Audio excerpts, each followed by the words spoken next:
Mundurnya otorita IKN, Bambang Susantono, dan wakilnya, Doni Rahayu, menyulut tanda tanya di publik.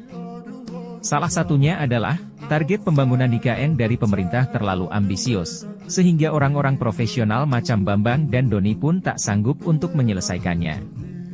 Lalu, bagaimana progres pembangunan IKN ini menurut klaim pemerintah? Secara keseluruhan, progres pembangunan diklaim sudah mencapai 80%. Pembangunan istana, 74%. Perumahan menteri, 90%. Pembangunan lapangan upacara, 56%. 47 tower hunian ASN, dapat diselesaikan di bulan Juli mendatang. Sedangkan progres jalan tol, rata-rata, 70%. Nampaknya, semua baik-baik saja. Tapi, bagaimana evaluasi dari anggota DPR dari fraksi PDIP tentang progres pembangunan IKN ini? Madu, salah satu obat paling mujarab, insya Allah. Sedia madu ternak dan madu hutan.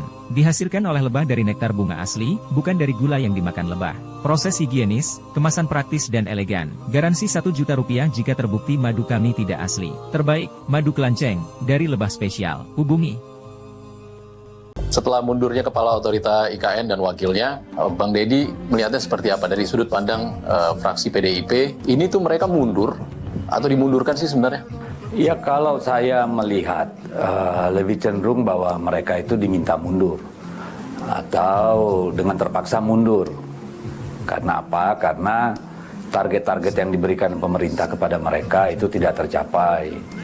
Karena misalkan begini, targetnya kan bahwa katakanlah jalan tol itu sudah berfungsi sehingga nanti upacara 17 Agustus orang bisa dari Balikpapan ke sana.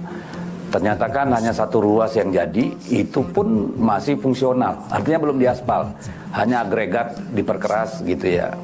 Lalu dari 48 tower yang harusnya selesai by Agustus gitu ya, hanya 12 yang jadi. Lalu bandara misalnya yang harusnya mempercepat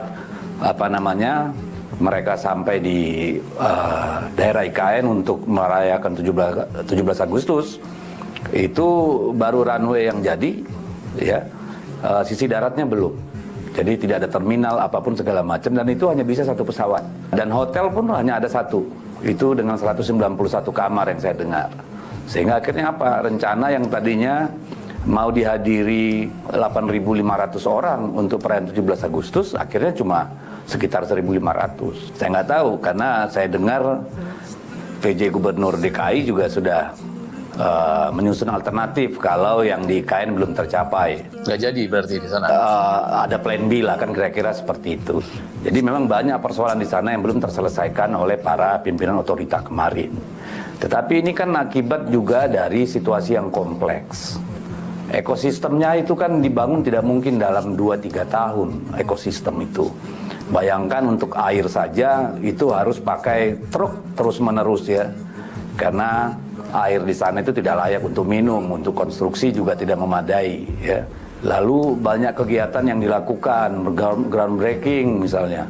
Ya hampir tiap bulan ada groundbreaking. Akhirnya kan ini bikin macet juga. Karena kalau groundbreaking berarti kan seminggu sebelumnya nggak boleh ada aktivitas misalnya gitu kan. Ya ini problem. Ya, bukan kita nggak mendukung IKN, tapi memang terlalu ambisius. Oke, tapi kan ini kan udah jadi amanat undang-undang ya Bang ya.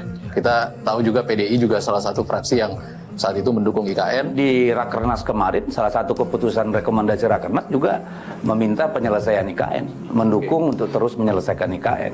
Cuma kita harus sadar membangun ibu kota baru itu, apalagi di tempat dari nol, itu harus dilakukan dengan sangat hati-hati, dipersiapkan secara detail dan ketat gitu. Jadi nggak bisa kayak Bandung Bondowoso gitu loh, sulap simsalabim jadi. Ekosistemnya kan harus terbentuk dulu gitu. Saya kira Pak Jokowi harus lebih realistis lah, dengan waktu yang pendek hanya tinggal 2,5 bulan ya untuk menyiapkan ini. Kita ingin ini berhasil, tetapi kita juga harus realistis gitu.